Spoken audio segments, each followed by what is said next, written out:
जिज्ञासु मित्रों, बहुत बहुत अभिनंदन है आपका हमारे चैनल दिव्य सृजन स्पिरिचुअल में। प्रत्येक दिवस की भांति आज रात्रि 9 बजे फिर हम लाइव चर्चा लेकर उपस्थित हैं और चर्चा चल रही है मुंडको उपनिषद के तृतीय मुंडक पर। प्रथम मुंडक द्वितीय मुंडक पर चर्चा समाप्त हो चुकी है। तृतीय मुंडक के प्रथम खंड पर चर्चा चल रही थी। कल हमने जो विषय श्रवण किया कि एक वृक्ष पर दो पक्षी, एक ब्रह्म और दूसरा जीव, उसकी व्याख्या हमने सुनी, जिसमें बताया गया कि एक दृष्टा और एक भोक्ता। तो जब भोक्ता अगर दृष्टा की ओर देख ले, दृष्टा को अगर जान जाए, तो उसके सुख दुखों का समाधान हो जाएगा। बार बार सुख को प्राप्त होना, दुख को प्राप्त होना, जन्म मृत्यु को प्राप्त होना, भावनाओं के वशीभूत, कर्म संस्कारों के वशीभूत, कर्म फल के वशीभूत, यह उस भोक्ता रूपी पक्षी के जीवन में है। परंतु जो दृष्टा रूपी पक्षी है वो मात्र दृष्टा ही है, वह तो आत्मा ही है। तो यह स्पष्ट होकर समझने की आवश्यकता है। तो जिज्ञासुओं, यह हमने किया और वह मार्ग सत्य का मार्ग है।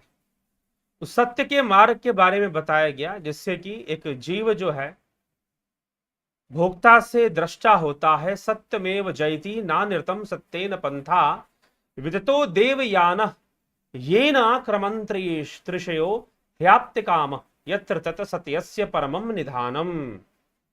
सत्य की विजय होती है, झूठ की नहीं, क्योंकि यह देवयान नामक मार्ग सत्य से परिपूर्ण है, जिससे पूर्ण काम ऋषि लोग गमन करते हुए जहां पहुंचते हैं वह परम धाम है, वह सत्य स्वरूप उत्कृष्ट धाम है। सत्यस्य परमम निधानम, इस प्रकार से कहा गया। उस मार्ग के बारे में भी बताया गया। तो कल के व्याख्यान में हमने यह चर्चा श्रवण की थी। अब आगे के श्लोकों पर चर्चा करेंगे और आज का जो विषय है वह विषय क्या बनता है। वो ब्रह्म ना तो मन से, ना तप से, ना कर्म से, ना इंद्रियों से ही प्राप्त होता है। ना ब्रह्म, ना ही तपस्या करने से, ना ही कोई कर्म करने से, ना ही मन में कामना कर लेने मात्र से प्राप्त हो जाता है। वह बुद्धि के परे, वह इंद्रियों से परे होने के कारण वह इन सब माध्यमों से न जाना जाता है और ना ही प्राप्त होता है। ऐसी चर्चा आगे के श्लोकों में की जा रही है। तो आइए, सप्तम श्लोक में महर्षि अंगिरा शौनक आदि ऋषियों को समझाते हुए जो कहते हैं उस पर हम चिंतन मनन करते हैं। महर्षि अंगिरा बड़े प्रेम से शौनक ऋषि को कहते हुए, समझाते हुए कहते हैं कि बृहच्च तद्व दिववचंत रूपम सूक्ष्माक्ष तत सूक्ष्मतरम विभाति दुरात सुदरे तदिहांतिके च पश्यत्स्विहैव निहितम गुहयाम। वह परब्रह्म महान दिव्य और अचिंत्य स्वरूप तथा वह सूक्ष्म से भी अत्यंत सूक्ष्म है। सूक्ष्मात सूक्ष्मतरम, क्या कहा गया? सूक्ष्माक्ष तत सूक्ष्मतरम विभाति, सूक्ष्म से भी अत्यंत सूक्ष्म रूप में प्रकाशित होता है। तत् दूरात, विभाति मतलब प्रकाशित होता है। तत् दूरात सुदरे, वह दूर से भी अत्यंत दूर है और इस शरीर में रहकर अति समीप भी है। अंत के च, इह अंत के च सुदीरे च इह अंत के च इह पश्यत्सु, यह अत्यंत समीप है, यहां देखने वालों के भीतर ही उनके हृदय रूपी गुफा में विराजमान है। पश्यत्सु एव गुहयाम निहितम, इस प्रकार से कहा गया। पश्यत्सु है वह निहितम गुहयाम, तो वह अंतर्घट में ही देखने वालों के लिए, अंतर्मुखी होकर जो देखना चाहते हैं उनके लिए बात बताई जा रही है कि वो इस प्रकार से विराजमान है। तो वो भीतर ही विराजमान, कहीं बाहर विराजमान नहीं।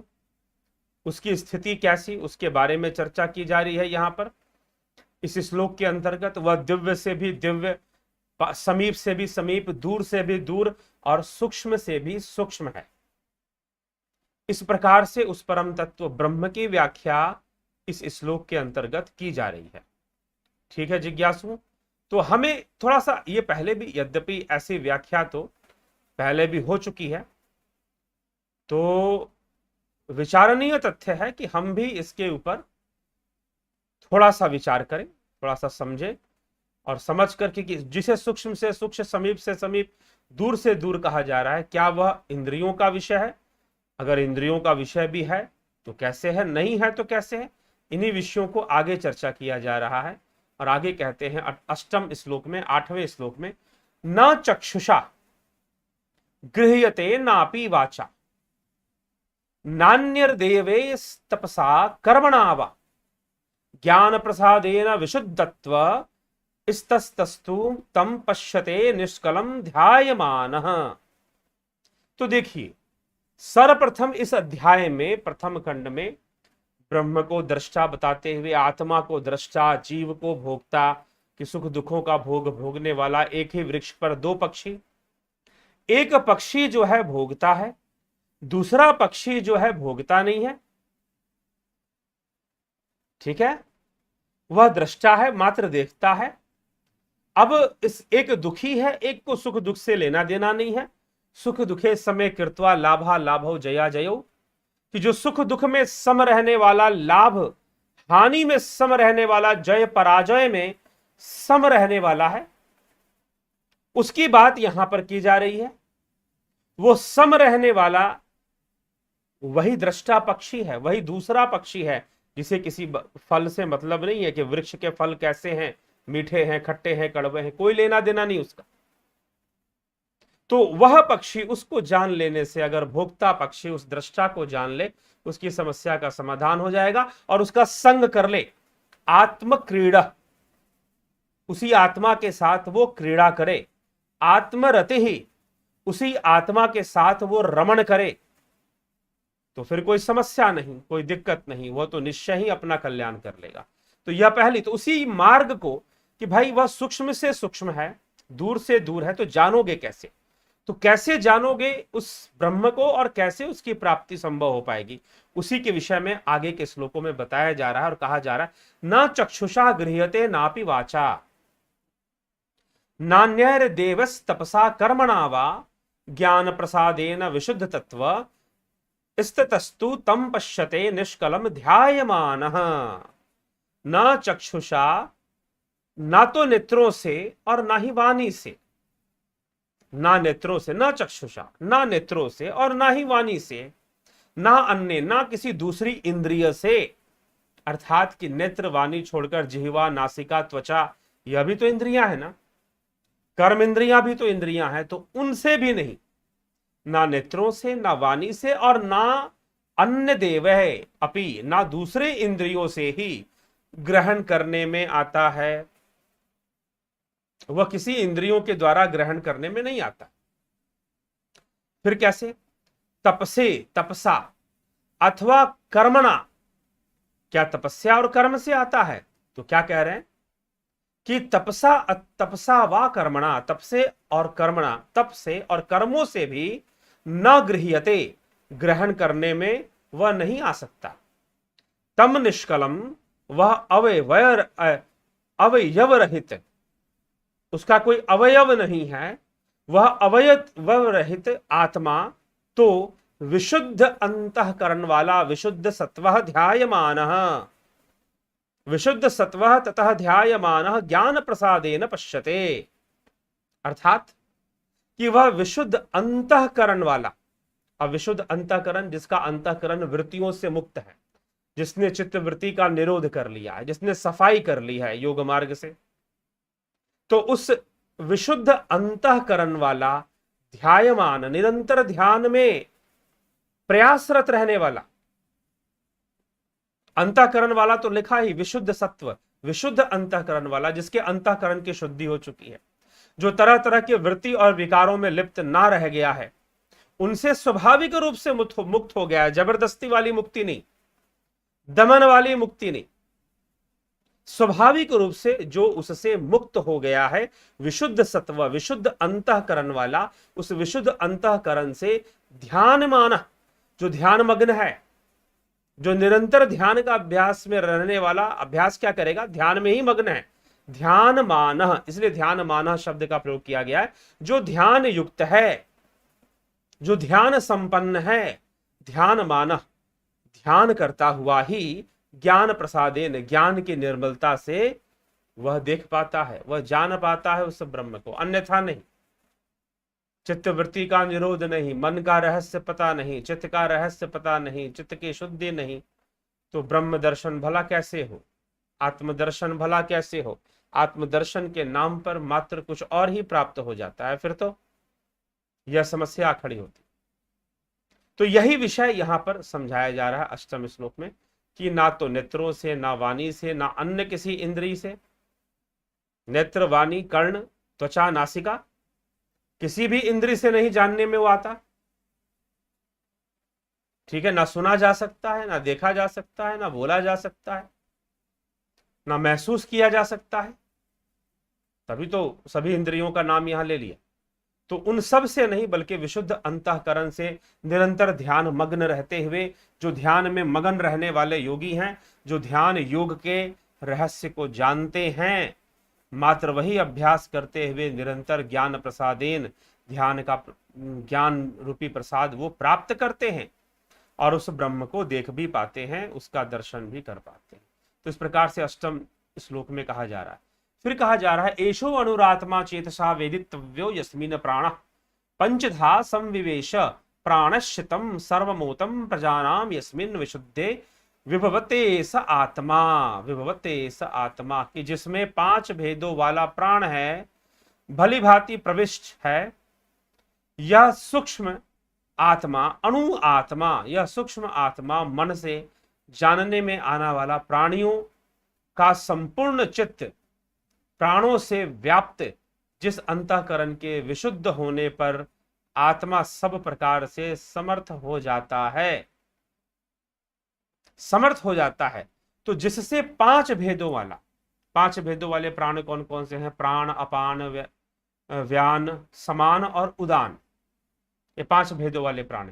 तो जिसमें 5 भेदों वाला प्राण भली भांति प्रविष्ट है, यह उसी में प्रविष्ट है ना, उसी का आश्रय, आत्मा का ही तो आश्रय है सबको, चाहे प्राण हो, चाहे इंद्रियां हो, चाहे स्थूल शरीर हो, चाहे सूक्ष्म शरीर हो, सबका आश्रय आत्मा में ही स्थापित है, आत्मा में ही निहित है।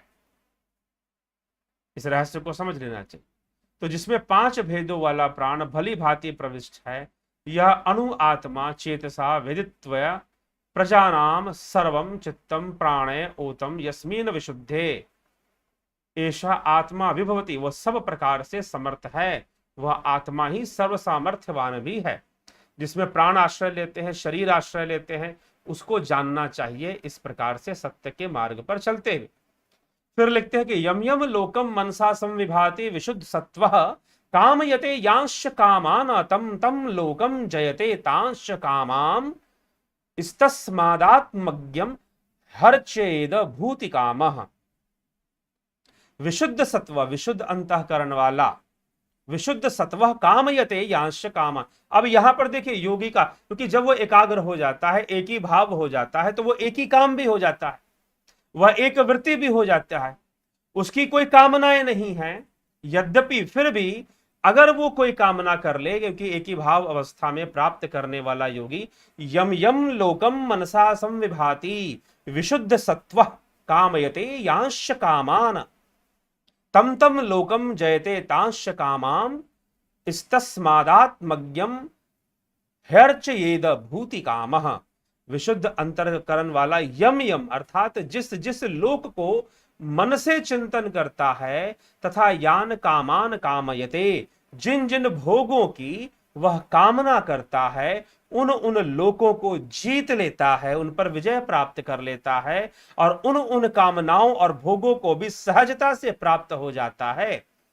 इसलिए भूति कामः, ऐश्वर्य की कामना वाला मनुष्य शरीर से भिन्न आत्मा को जानने वाले महात्मा की सेवा पूजा करे, उनकी अर्चना करे। अर्चयते, अर्चयेत कहा गया, अर्चयेत भूति कामः आत्मक्षमा अर्चयेत, क्योंकि आत्मा को जानने वाले जो महान योगी हैं, वह जिन जिन लोकों की कामना कर लेते हैं उन उन लोकों पर उनका विजय प्राप्त हो जाता है। और आत्मा को जानने वाले जो महान योगी हैं वह जिन जिन भोगों की कामना कर लेते हैं वह भोग उन्हें सहज ही प्राप्त हो जाते हैं। तो ऐसी दुर्लभ सामर्थ्य वाले महान योगियों के शरण में जाना चाहिए, उनकी सेवा में, उनकी अर्चना में जाना चाहिए। इस प्रकार से वर्णन किया जा रहा है इस श्लोक के अंतर्गत। ठीक है मित्रों, तो यह हमें समझना पड़ेगा। एक योगी, सच पूछूं तो वास्तव में यह जो भोग का विषय है ना, वास्तव में एक योगी ही जानता है कि भोगों को भोगना कैसे है। एक योगी ही जानता है। इसीलिए श्री कृष्ण ने अर्जुन से निष्काम भावना से समस्त भोग का सेवन करने की बात कही, कर्तव्य कर्मों के निर्वाह की बात कही, ताकि एक योगी जो निष्काम भावना से और योग को जानने वाला, प्रकृति के रहस्यों को जानने वाला, वो भली भांति जानता है कि भोग क्या है और भोगों का सेवन किस प्रकार से करना चाहिए। वह उस संयम के साथ, वह उस विचार के साथ, उस लक्ष्य के साथ वह अपने कार्यों को पूर्ण करता है। इसीलिए वह भोगों को भोगता हुआ भी भोगों में लिप्त नहीं होता, भोगों में फंसता नहीं है। उसकी यही विशेषता है, उसी योगी की यही विशेषता है। इसलिए योगी बनने को सर्वप्रथम श्रेष्ठ कृत माना गया, श्रेष्ठ कार्य माना गया। और इसी 10वें श्लोक के साथ यहां पर अंगिरा ऋषि अपनी वाणी को विराम देते हैं प्रथम खंड के लिए। द्वितीय खंड पर आगे चर्चा आएगी, लेकिन ये जो प्रथम खंड है उसके श्लोकों पर चिंतन मनन हम कर लें। पहले भी किया, लेकिन आज जो हमने अध्ययन किया 7वें श्लोक से क्या कहा गया, देखिए। सबसे पहले कहा गया कि पहले तो मार्ग के बारे में 6ठे श्लोक में बता दिया गया कि सत्यमेव जयति नानृतम सत्येन पंथा वेतो देवमानः येना क्रमन्ते ऋषयो ह्याप्त काम यत्र तत् सत्यस्य परमम निधानम। कि वह एक मार्ग है, वह सत्य का मार्ग है, वह अंतर्मुखी होने का मार्ग है, वह पूर्ण काम होने का मार्ग है। ऋषिजन पूर्ण काम होकर उस सत्य के मार्ग पर चलते हुए परम धाम को प्राप्त, सूक्ष्म से भी अत्यंत सूक्ष्म है होकर प्रकाशित होता है, दूर से भी अत्यंत दूर है, इस शरीर के अत्यंत समीप होकर भी जल्दी देखने में नहीं आता। और योगी जन उसे अपने हृदय गुफा में ही निहारते हैं, उसका दर्शन प्राप्त करते हैं। फिर कहा गया कि वह ना तो चक्षुओं से देखा जा सकता है, ना वाणी से, ना अन्य इंद्रियों से ही, ना तपस्या करने से, ना ही कर्म से। ज्ञान प्रसादेन विशुद्ध सत्व, जिनके अंतःकरण विशुद्ध हो चुका है, जिन्होंने चित्त वृत्ति निरोध कर कर अपने मन को कूड़ेदान की तरह नहीं बनाया है, वो लोग अपना विस्तार कर पाते हैं। वह ज्ञान के प्रसाद को प्राप्त करते हैं और उस पर ब्रह्म का साक्षात्कार कर लेते हैं। और ऐसे विशुद्ध सत्व ज्ञान प्रसादेन, विशुद्ध सत्व अंतःकरण को शुद्ध करने वाले योगी निरंतर ध्यानमान, ध्यान मग्न रहते हैं। अस्ततस्तु तम पश्यते निष्कलम ध्यायमानः, ध्यायमानः, निरंतर अपने ध्यान में प्रयासरत रहने वाले योगी वह एक दिन सब कुछ सारा सत्य ही जान जाते हैं। ठीक इस प्रकार से समझाया गया। फिर कहा गया एशो अनुरात्मा चेतसा विदित्वो यस्मिन प्राणा पश्यदा संविवेश प्राणश्चितम सर्वमोतम प्रजानान यस्मिन विशुद्धे विभूति आत्मा। अर्थात जिसमें पंचधा प्राण वाले, जो जिसमें पंच भेदों वाला प्राण है। ठीक, पंच भेदों वाला प्राण, प्राण व्यान उपान समान उदान, हाँ, ये पंच भेदों वाला प्राण है, इस शरीर के अंदर काम करता है, भली भांति प्रविष्ट है। यह सूक्ष्म आत्मा मन से जानने में आने वाला है। यह सूक्ष्म आत्मा क्या है, मन से जानने में आने वाला है। और चेतसा, चेतना के द्वारा, चेतसा भी चेत कर, हम चेत कर चेतना के द्वारा हम जान सकते हैं इसे। वेदित्व, जानने में आने वाला है प्राणियों से, संपूर्ण चित्त प्राणों से व्याप्त जिस अंतःकरण शुद्ध वाला जो व्यक्ति है, अंतःकरण के शुद्ध होने पर इस आत्मा का प्रकाश होता है। आत्मा विभवती, सब प्रकार से यह आत्मा सर्वदा सर्व सामर्थ्यमान है। फिर कह रहे हैं कि वह योगी जो उस आत्मा को जानने वाला है। पहले तो मार्ग के बारे में बताया गया कि सत्यमेव जयते, वह सत्य का मार्ग है, लेकिन उस ब्रह्म तक पहुंचोगे कैसे, उसके बारे में जान लो। वह सूक्ष्म से भी सूक्ष्म, ठीक है, वह सूक्ष्म से भी सूक्ष्म है। वह और क्या क्या है, विशाल से विशाल, दूर से दूर, समीप से समीप, यह सब उस ब्रह्म के बारे में कहा गया। वाणी से परे, नेत्रों से परे, अन्य इंद्रियों से परे, तपस्या से परे, कर्म से परे, मन से परे, मनसा वाचा कर्मणा से परे। और जो विशुद्ध अपने अंतःकरण को शुद्ध कर कर उस आत्मा का साक्षात्कार करके जान लेता है, वह योगी, आत्मा को जानने वाला वह योगी, यम यम लोकम, क्या कहा जा रहा है, यम यम लोकम मनसा संविभाति विशुद्ध सत्व कामयते यांश कामान। अर्थात वह योगी जिस जिस लोक की कामना करता है उस लोक पर विजय प्राप्त कर लेता है। वह योगी जिस जिस भोग की कामना करता है उस भोग को प्राप्त कर लेता है। यह योगी का सामर्थ्य है, उसकी शक्ति है। तम तम लोकम जयते ताश्च कामाम इस्तस्मादात्मज्ञम हर्चयेद भूति कामः। अर्थात निरंतर अभ्यास करता हुआ ध्यान मान रहने वाला जो योगी है, निश्चय ही अपने वह आत्मा को जानकर ऐसा एकीभाव हो जाता है कि वो जैसा संकल्प कर ले वैसी ही घटना घट जाए, वैसा ही होना शुरू हो जाए। और वह जैसा संकल्प कर ले कोई उसे उस संकल्प से हटाए ना, उसे तोड़े ना, कुछ ऐसी बात बन जाए तो कुछ ऐसा बनते वैसे तो नहीं, परंतु जो आत्मा को जानता है, यम यम लोकम मनसा संविभाति, जो आत्मा को जानने वाला है निश्चय ही संपूर्ण कामनाओं को पूर्ण कर लेता है। इसीलिए उसे पूर्ण काम भी कहा गया।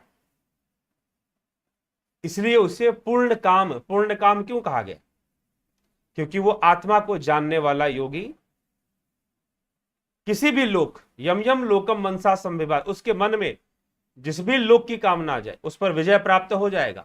और जैसे भोगों की इच्छा प्रकट हो जाएगी वो भोग उसे सहजता से उपलब्ध हो जाएंगे। इसीलिए कहा जा रहा है कि लोक में ऐसे योगी, ऐसे ज्ञानी पुरुष जय जयकार के अधिकारी हैं, उनका जय जयकार होना चाहिए और उनकी अर्चना करनी चाहिए। साधारण मनुष्यों को चाहिए कि उनकी अर्चना करें और उनसे ज्ञान लाभ करें, उनसे ज्ञान प्राप्त करके उनसे ज्ञान लाभ उठाएं।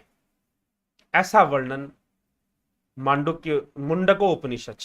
मुंडको उपनिषद के इस प्रथम खंड के द्वितीय चरण में हमने लिया। 4 श्लोक जो कि बच गए थे, योगी के सामर्थ्य को बताया गया। इन इंद्रियों से नहीं जान सकते उसको यह बताया गया, लेकिन जिसने जान लिया वो महान योगी, उसके लिए कोई कामना शेष नहीं, उसको पूर्ण काम हो जाता है, सारी कामनाएं उसकी पूर्ण हो जाती हैं। ठीक है जिज्ञासु, तो चलिए आज आपके फिर विषयों पर चर्चा करते हैं। आपके कमेंट पे देख लेते हैं क्या क्या आप कहना चाहते हैं।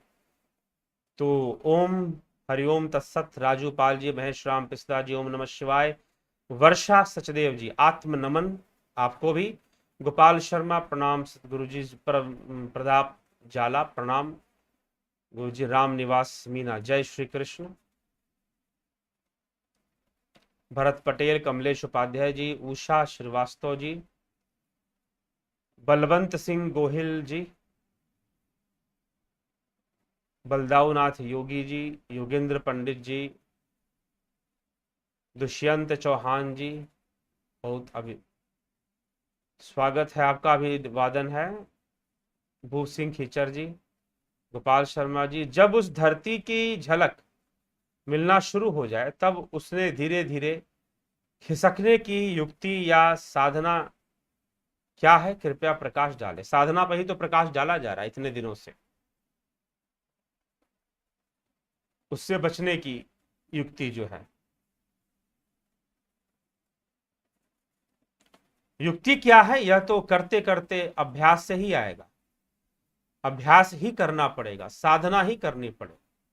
कोई ऐसे चुटकी बजाने वाली कोई युक्ति नहीं है कि आप बजाएंगे और हो जाएगा। ठीक है, कोई दूसरा विकल्प नहीं है अभ्यास के अलावा, लगे रहने के अलावा, चरय वैती चलते रहने के अलावा। जब दृष्टा भाव होता है तो जीव भाव नहीं रहता क्या? बलवंत सिंह गोहिल जी, दृष्टा भाव से ही जीव भाव का आश्रय कहां पर है? जीव भाव का आश्रय कहां पर है ये बताइए। दृष्टा में है तो आश्रय ही जब दृष्टा में है, तो जब दृष्टा भाव ही आ गया तो जीव भाव की रहने वाली बात नहीं, आवश्यकता भी नहीं पड़ती, आवश्यकता भी नहीं पड़ती। हाँ, लेकिन पूर्ण रूपेण दृष्टा भाव आ जाना, इसके लिए समय भी तो लगता है ना। अचानक तुरंत से तो नहीं हो जाएगा ना कि पूर्ण रूपेण दृष्टा भाव आ जाए, समय लग जाता है। और आ जाए पूरी की तरह तो जीव भाव रहने का मतलब ही नहीं है भाई। आप जब बड़े हो जाएंगे तो क्या हम बच्चे हैं, हम बड़े हो जाएंगे तो क्या बच्चे नहीं रहेंगे क्या? अगर बच्चे रहने की ख्वाहिश है तो बड़े रहने की ख्वाहिश पालो ही मत। एक भाई साहब बोले कि अच्छा मोक्ष मिल जाएगा तो हमारा अस्तित्व क्या होगा फिर? तो मैंने उनको सीधा उत्तर दिया कि जब तक तुम्हें तुम्हारे अस्तित्व से मोह है, कोई तुम्हें मोक्ष नहीं दे पाएगा। स्वयं भगवान, क्या विष्णु भी आ जाए, शिव भी आ जाए, तुम्हें मोक्ष नहीं दे पाएंगे, क्योंकि तुम्हें अपने अस्तित्व से आसक्ति है। तुम्हें अपने अहंकार में मजा आ रहा है, तुम एंजॉय कर रहे हो ना अपने अहंकार में, करते रहो। कोई दुनिया की कोई ताकत तुम्हें मोक्ष नहीं दे सकती, तुम स्वयं भी नहीं दे सकते। तो इसलिए प्रश्न ही नहीं बनता कि जब मोक्ष मिल जाएगा तो हमारा अस्तित्व रहेगा कि नहीं रहेगा। ये बात बिल्कुल ऐसे ही है जैसे बच्चा ये कहे कि मैं बड़ा हो जाऊंगा तो क्या बच्चा नहीं रहूंगा? क्या खिलौनों से नहीं खेलूंगा? क्या निप्पल वाला मैं दूध नहीं पीऊंगा? हाँ, बोतल वाला? तो इस तरह से नहीं भाई, तू बड़ा हो जाएगा तो ये सब कहां करेगा फिर? ये सब कहां करेगा? तो जरा खुद से सोचिए, खुद से विचार कीजिए प्रश्न करने के पहले। ठीक, तो जब आपकी चेतना विकसित कर जाएगी, वह तो देह के बंधन को तोड़ेगी और वह परमानंद को लाएगी, इस परम सामर्थ्य को भर देगी आपके अंदर। ठीक है, बच्चा कंपटीशन नहीं करता कि आपने कितनी किताबें पढ़ ली। आप न्यूज देखते हैं, आपने कितना न्यूज सुन लिया, बच्चे को लेना देना नहीं। बच्चे को तो अपना कार्टून प्यारा है। आप छोटे 2.5 साल 3 साल 4 साल के बच्चों को घर में देखो, आप फिल्में देखिए, आप न्यूज देखिए, उनके लिए बेकार की चीजें है वो सब। उनको तो वो उनका कार्टून चाहिए। और वो अपने आपस में अपने दोस्तों से बातें करेंगे, 4-5 साल के बच्चे, तो बातें भी वो कार्टून वाली करेंगे। अरे भाई तूने ये कार्टून देखा, तूने वो देखा, दूसरी कोई बात नहीं। ठीक है, तो अब बच्चे हो जाओगे तो कार्टून देखना छोड़ दोगे क्या? बड़े हो जाओगे, जवान हो जाओगे, तो कार्टून देखना छोड़ दोगे? ये बताओ, छोड़ोगे कि नहीं छोड़ोगे? देखते रहना। तो इसीलिए यह प्रश्न भी वैसे ही है कि जब हम दृष्टा हो जाएंगे तो हमारा जीव बोध कहां जाएगा? वह तो जीव बोध से दृष्टा भाव में चला जाएगा, वो तो विकसित हो जाएगा ना, उसकी विशालता आ जाएगी। तो इस बात की चिंता करने का कोई मतलब नहीं है। ठीक है, और तुरंत आप दृष्टा भाव तो तुरंत एक दिन में तो चुटकी में आएगा नहीं, ये भी समझ लीजिए। एक दिन में चुटकी में नहीं आने वाला। चुटकी में कोई बच्चे से जवान नहीं हो जाता। ठीक है, धीरे धीरे होता है। तो वैसे ही आप साधना करते करते, अभ्यास करते करते हैं ही अभ्यासी बनकर, अभ्यास करते करते ही आप यह कर पाएंगे, दृष्टा भाव ले आ पाएंगे। चुटकी में ऐसी अचानक से नहीं हो जाएगा, समझ गए? तो इसलिए इसकी चिंता ना करें। ओम नमः शिवाय। सिया राम। जोंती दत्ता जी, रचना जी, अभिनंदन है आपका। भगवान उच्च चरित्र, बहुज्ञाता, दान तप आदि से प्रसन्न नहीं होते, लेकिन ध्यान, सरल निर्मल भक्ति से वह तुरंत प्रसन्न हो जाते। बिल्कुल सत्य बात है। इसलिए तो सहजता की आवश्यकता है, निर्मलता की आवश्यकता है। समाधि क्या जीवन निर्वाह करते हुए भी की जाती है? तो कैसे जीवन निर्वाह करते हुए, तो कैसे करोगे बताओ? अपने आप को खत्म करके करोगे? इस शरीर मिला है ये उसी लिए, तो जीवन निर्वाह करते हुए ही करोगे। लोगों ने किया है ऐसे, वैसे ही करोगे, समय निकालोगे। रुचि है तो देखो, जीवन निर्वाह करते हुए, नौकरी करते हुए, चाकरी करते हुए लोग वीकेंड पे टाइम निकालते हैं पार्टी के लिए, सिनेमा देखने के लिए। हाँ, जिस काम में उनको रुचि है उसके लिए डेली टाइम निकाल लेंगे थोड़ा सा। टीवी सीरियल आता है, आप देखो घर में माताएं बहनें होती हैं, टीवी सीरियल उनको देखना है, तो टीवी सीरियल 7 बजे आएगा, शाम को 8 बजे आएगा, पक्का देखेंगी। रोटी पहले बना लेंगी टीवी सीरियल देखने के लिए। तो जिस विषय में आपकी रुचि है, जो आपका लक्ष्य है, उसके लिए आप टाइम निकालते हैं। वैसे ही जब आपकी इस विषय में रुचि होगी तो साधना के लिए समय निकालना कोई कठिन काम नहीं होगा, आप निकालेंगे ही निकालेंगे। ठीक, ब्रह्म हर क्षण एक नए ब्रह्मांड की रचना करता है, सत्य बात है। हर समय ही यह दृश्य नया है, यह ब्रह्मांड नया है। हर क्षण ही सृजन चल रहा है और हर क्षण ही प्रलय भी चल रहा है। प्रलय और सृजन दोनों साथ साथ चल रहे हैं। पता नहीं क्या नहीं पता और क्या पता नहीं। क्या आप मुझसे बता सकते हैं कि मूर्धा मेडिटेशन में किस तरह से मेडिटेट किया जाता है? मतलब कौन सा मुद्रा और कहां पे? मूर्धा में देखिए ध्यान जाता है, जबरदस्ती मूर्धा में ध्यान नहीं लगाया जाता। यही तो समस्या है कि तुरंत आज्ञा चक्र जागृत हो जाए, मूर्धा में ध्यान लग जाए। नहीं, पहले योगी क्रियाएं करते हुए, नाड़ी शोधन आदि नाड़ियों को शुद्ध करते हुए, प्राणायाम की क्रियाएं करते हुए, फिर जब आप प्रणव साधना करेंगे तो स्वतः ही भ्रिकुटी के मध्य में ध्यान लगना शुरू हो जाएगा। कई मित्र हैं जिन्होंने जुपिटर मेंबरशिप, सन मेंबरशिप ज्वाइन किया है, साधना कर रहे हैं, वो बताते हैं कि हम जब प्रणव साधना करते हैं तो यहां पर भारी भारी होना शुरू हो जाता है और लगता है कि शरीर के दूसरे अंग सुन्न पड़ रहे हैं। एक नहीं, लगभग 90% सन मेंबरशिप, जुपिटर मेंबरशिप ज्वाइन करने वाले लोगों ने बताया। वो यहां ध्यान लगाने के लिए हम नहीं बताते, मूर्धा में ध्यान लगाने के लिए नहीं बताया जाता, आप जितना भी मेंबरशिप ज्वाइन करेंगे, लेकिन अपने आप स्वतः ही आज्ञा चक्र में स्पंदन शुरू हो जाता है। स्वतः ही आज्ञा चक्र में, क्योंकि अभी किसी ने पूछा था शायद मुझसे कि यहां पर हृदय, आप आज्ञा चक्र को हृदय ग्रंथि से क्यों जोड़ रहे हैं? इसलिए जोड़ रहे हैं क्योंकि यहां पर ध्यान लगने से, कहीं भी ध्यान लगे बात अलग है, यहां पर ध्यान लगने से जो शरीर के जो प्राण है ना, वो यहां एकत्र होने शुरू कर देते हैं।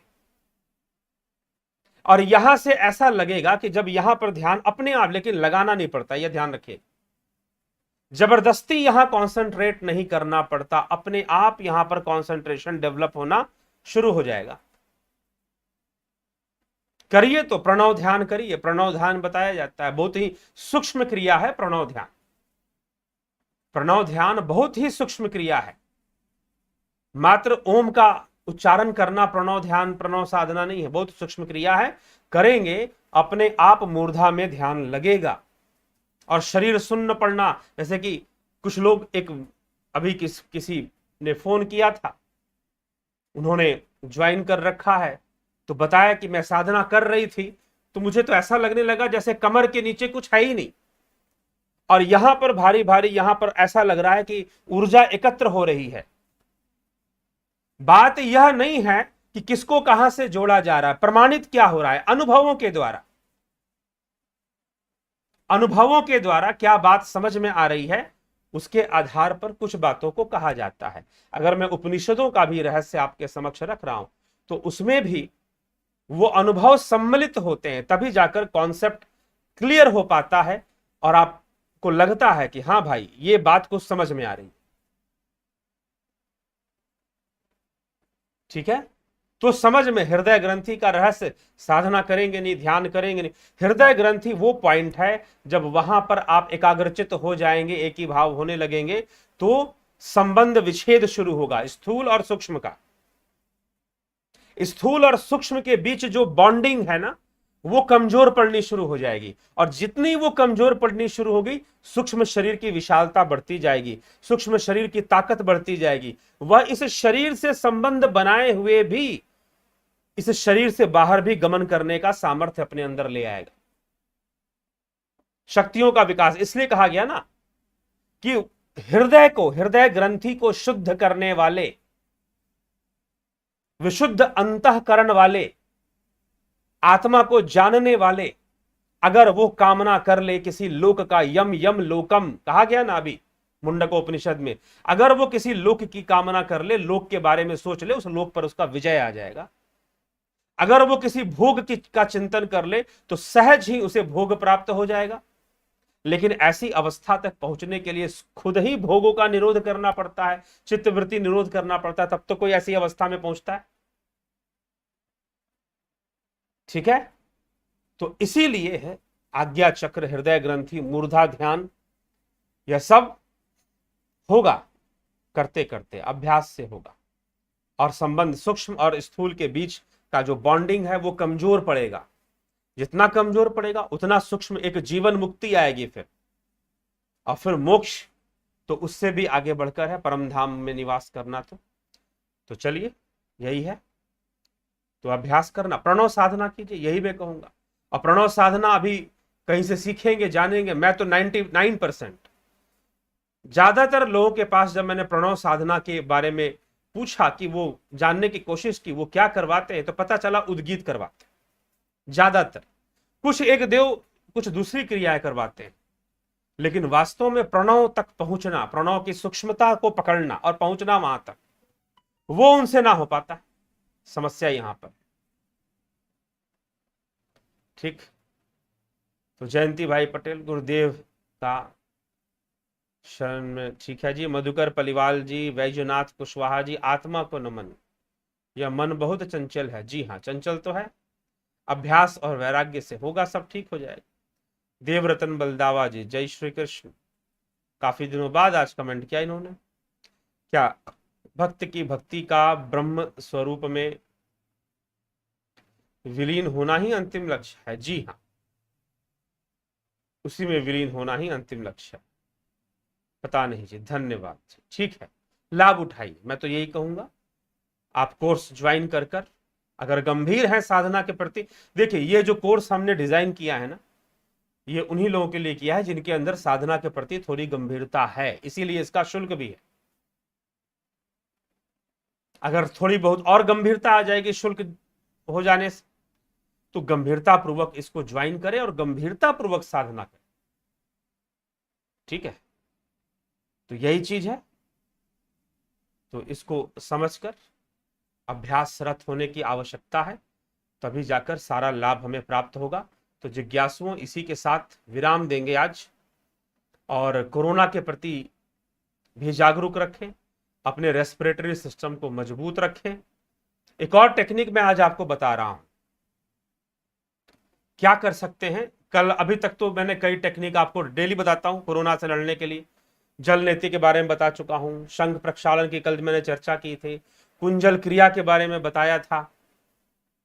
ठीक है, श्वासों को कैसे लेना है, कैसे छोड़ना है, स्टेप वाइज स्टेप, वो भी बताया था। फिर से रिपीट करता हूं, लंबी सी श्वास भरिए, जितने देर में भरा उससे ज्यादा देर तक रोकने की कोशिश कीजिए। वो कोशिश कीजिए कि डबल टाइम तक, जितने टाइम में लिया था ना, धीरे धीरे लंबी श्वास भरिए, रोकिए। कोशिश कीजिए कि ऐसे स्थान पर जहां खुले में हो आप, और रोकने की कोशिश कीजिए। फिर छोड़िए, फिर थोड़ा सा बाहर रोकिए, फिर लीजिए, फिर अंदर रोकिए, फिर छोड़िए, फिर बाहर रोकिए, रोक के रखिए कुछ देर तक।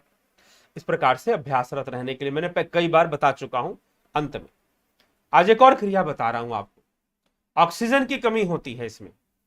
तो एक तो स्टीम वाली क्रिया तो आपको करनी ही चाहिए, स्टीम लेना चाहिए, भाप लेना, और स्टीमर आदि से कोई जो जिसको वेपोराइजर बोलते हैं, ठीक है ना, वेपोराइजर वगैरह जो है यूज कर कर आप स्टीम लिया करें, वो भी अच्छा है।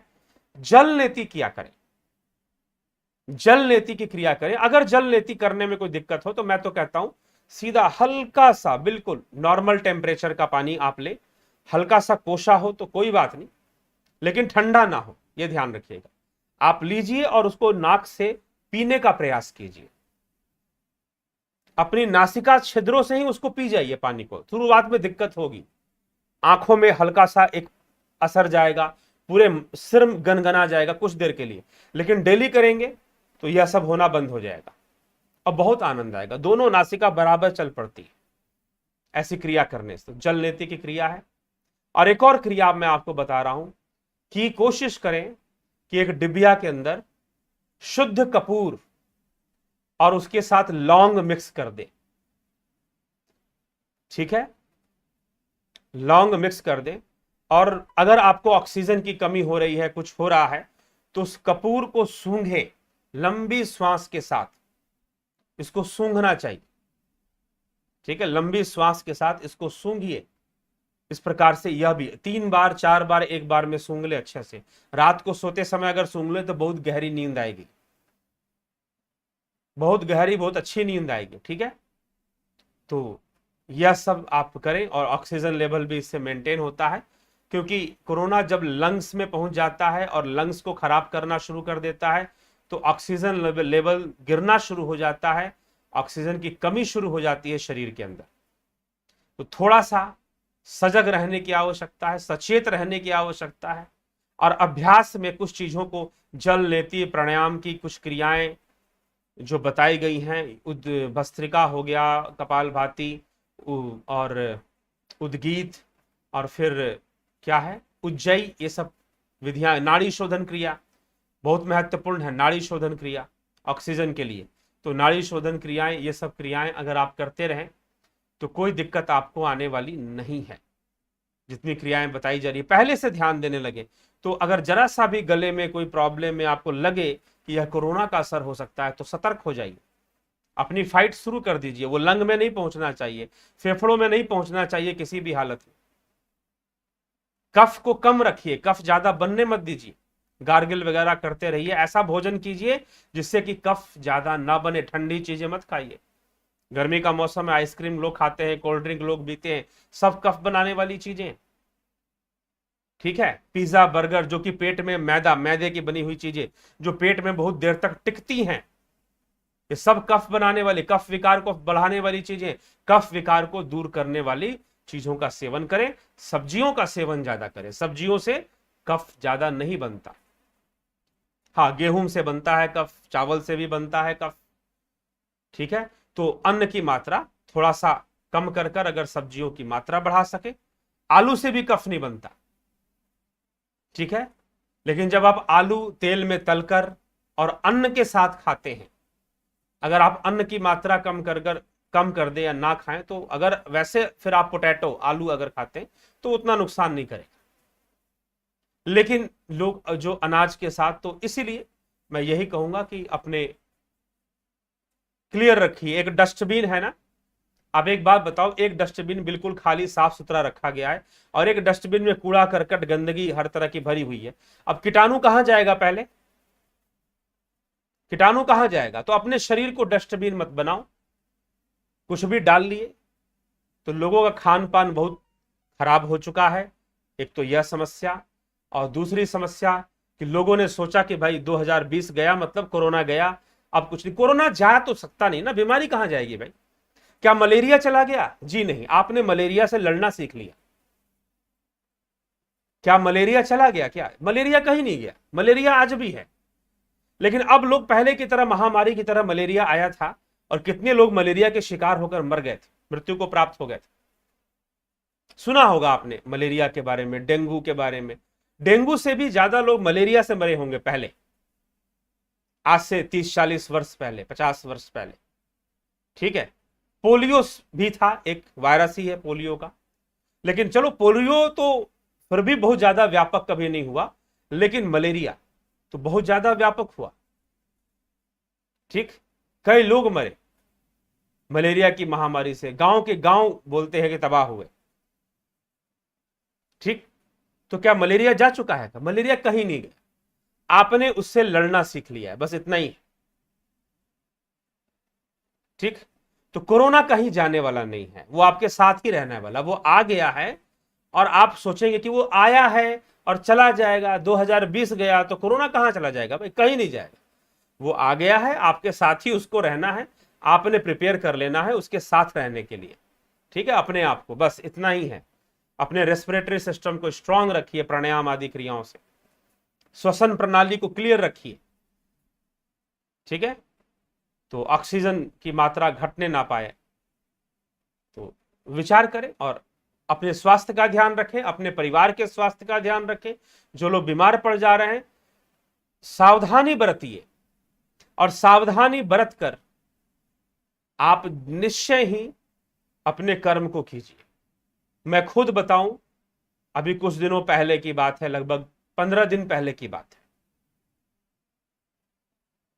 मैं एक कोविड पेशेंट को कार के अंदर, 4 व्हीलर में, कार के अंदर एक कोविड पेशेंट को पीछे बिठाकर लगभग 200 किलोमीटर की यात्रा मैंने पूरी की, लगभग 6 घंटे की यात्रा। उतनी देर में तो मुझे इन्फेक्शन हो जाना चाहिए था, लेकिन नहीं हुआ। हाँ, वो कोविड पेशेंट की स्थिति बाद में काफी खराब हो गई, पता चला ऐसा इस तरह से। तो ये अगर सावधानी आप बरतेंगे, मास्क पहनेंगे, फेस शील्ड आता है, मास्क लगाइए, हेड कवर लगाइए, ताकि कोरोना को जगह ना मिले, बालों में भी फंस सकता है और फिर मुख का रास्ता निकाल सकता है वो, ठीक ना। अगर बालों में आ गया तो वहां से भी मुख तक पहुंचने का रास्ता शायद उसे मिल जाए।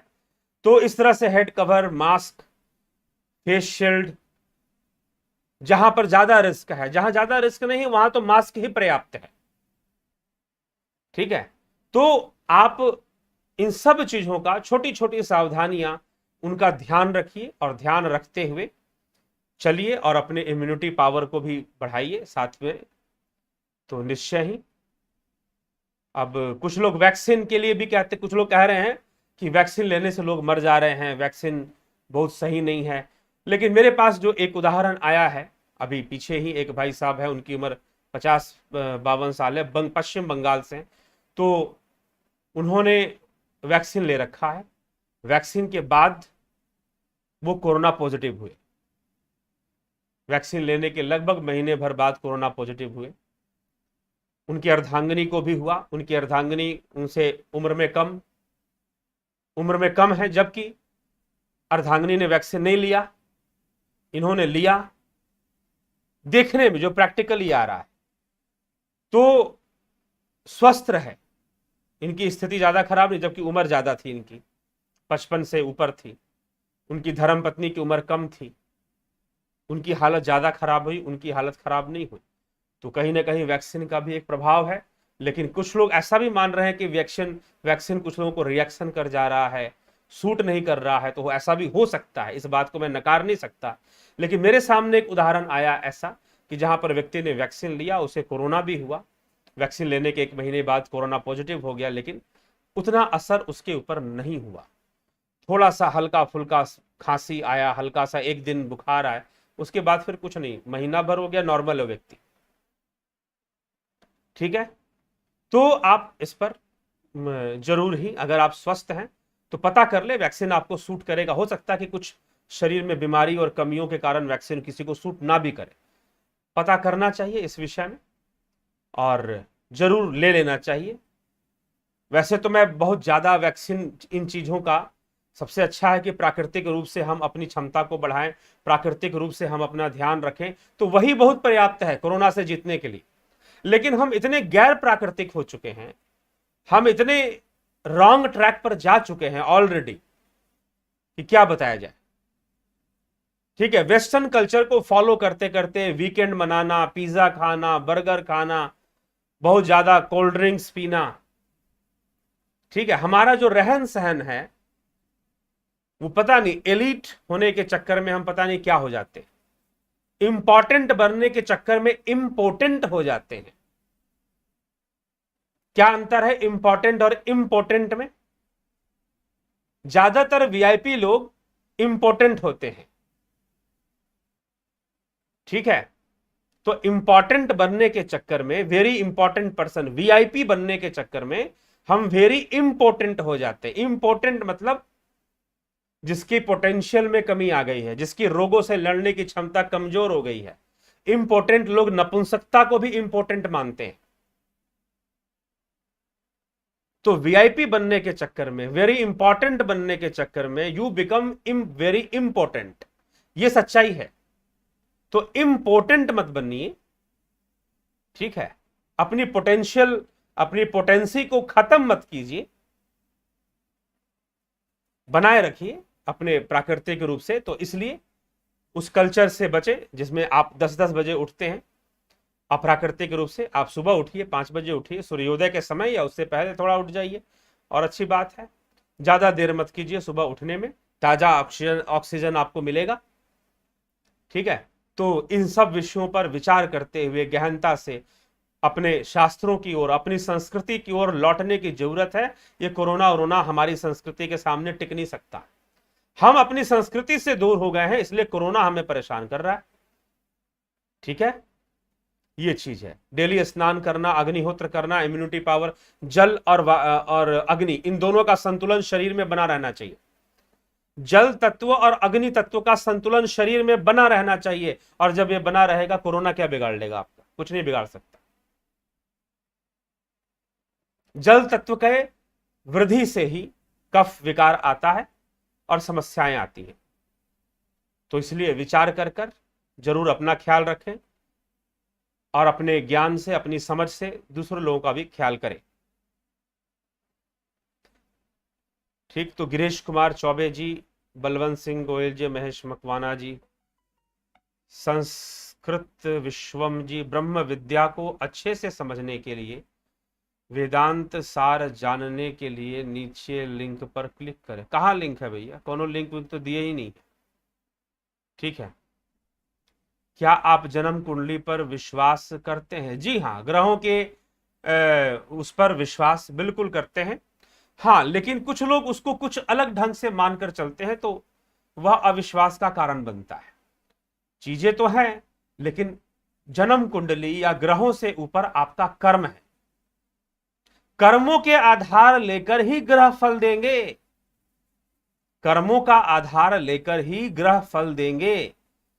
कर्मों से ऊपर कोई ग्रह आपको दे नहीं सकता, ना आपसे छीन सकता। तो कर्म प्रधान विश्व रचि राखा। ठीक है, जो जस करई सो तस फल चाखा, कर्मण्यवाधिकारस्ते मां फलेषु कदाचन। श्री कृष्ण कहते हैं ना तू क्षण अपि जातु तिष्ठत्य कर्मकृत। क्षण मात्र के लिए भी, अर्जुन क्षण मात्र के लिए भी तू कर्म से अलग नहीं हो सकता। कर्म तो तू करेगा ही करेगा, प्रकृति कर्म करवाती है, तू परवश होकर कर्म करेगा। ठीक है, तो कर्म से ऊपर कोई ग्रह नहीं है। लेकिन ग्रहों को जानने से, इस पे मैं आऊंगा एक दिन, एक वीडियो लाऊंगा। तो कई लोग ये समझते हैं कि अगर आप साधना मार्ग पर चल रहे हैं तो आपके लिए ज्योतिष का कोई महत्व नहीं है, लेकिन कुछ दूसरे ढंग से है। उन लोगों की तरह नहीं है कि जब जीवन में दुख आया पंडित जी के पास पहुंच गया, कुंडली बता देख लो, दुख दूर कर दो। कोई नया बिजनेस शुरू किया तो कुंडली बताओ बिजनेस खूब चलना चाहिए, क्या उपाय करूं कि बिजनेस चल जाए। वैसे देखने की जरूरत नहीं है। ज्योतिष भी एक आध्यात्मिक विद्या है, इसका सदुपयोग कर पाए तो बहुत सहायक होगा। तो कर्म प्रधान है, ग्रह प्रधान नहीं है, लेकिन ग्रह कारक हैं। कई सारे कारण बनते हैं ना, अगर हमें फल मिलता है तो कई सारे कारण बनते हैं। तो ग्रह संकेत करते हैं, ग्रह बताते हैं कि आपकी दिशा क्या है, आपकी दशा क्या है। अगर मोक्ष मार्ग पर चलना है तो कैसे चलना है, कौन सा ग्रह सपोर्ट, कहां से सपोर्ट मिलेगा, ये सारी चीजें ग्रह संकेत करते हैं। तो दृष्टि क्या है, सदुपयोग करेंगे। ज्ञान है, विद्या है, सदुपयोग कीजिए ज्योतिष का, तो वो साधना में भी सहायक हो जाती है। फिर संकल्प का अर्थ क्या है? सम्यक कल्प ही संकल्प है। ठीक, तन में मन शिव संकल्प मस्तु। सम्यक कल्प, कल्प क्या है? भाव। कल्प का अर्थ है भावना करना, भावना करना ही कल्प है। विकल्प, कल्प, विकल्प, एक कल्प का विरोधी कल्प विकल्प हो जाएगा उसका। ठीक है, तो इस प्रकार से ये कल्प का अर्थ हम समझ सकते हैं। चलिए मित्रों, इसी के साथ आज के इस सभा को यहां विराम देते हैं। कल फिर मुंडकोपनिषद पर बची हुई जो व्याख्या है, तृतीय मुंडक का दूसरा खंड, प्रथम खंड हो गया, दूसरे खंड पर हम चर्चा कल करेंगे। तो आज इसी के साथ हम चले जी। आपकी अंगूठी बताती है कि आप भी कुंडली पर विश्वास रखते हैं।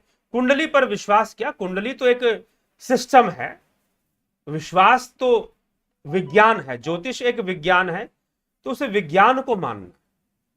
ठीक है जी, वो विज्ञान को जानिए। आप जानेंगे नहीं, जानने का कोई प्रयास नहीं करेंगे, समस्या आएगी तो बिना जाने किसी के पास पहुंच जाएंगे। क्या पता कौन कितना जानता है और कौन कितना सही बता पाता है। ठीक, बस यही समझना है। एक बहुत बड़े योगी हुए युक्तेश्वर गिरी, वो बहुत बड़े जानकार थे इस विषय के, योगानंद परमहंस के गुरु। वो किसी को देख के बोल देते थे कि तुम्हारे ऊपर किस ग्रह का प्रभाव है और तुम किस ग्रह के प्रभाव से यह दुख भोग रहे हो।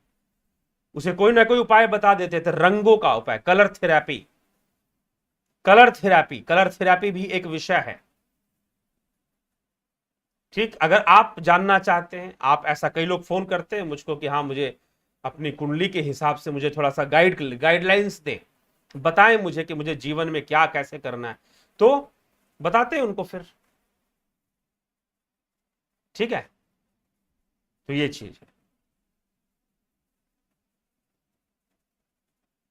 ठीक है, बहुत बहुत अभिनंदन, अभिवादन आपका प्रीति जोधना जी, आपका भी बहुत बहुत अभिनंदन अभिवादन। जुड़े रहें, बने रहें।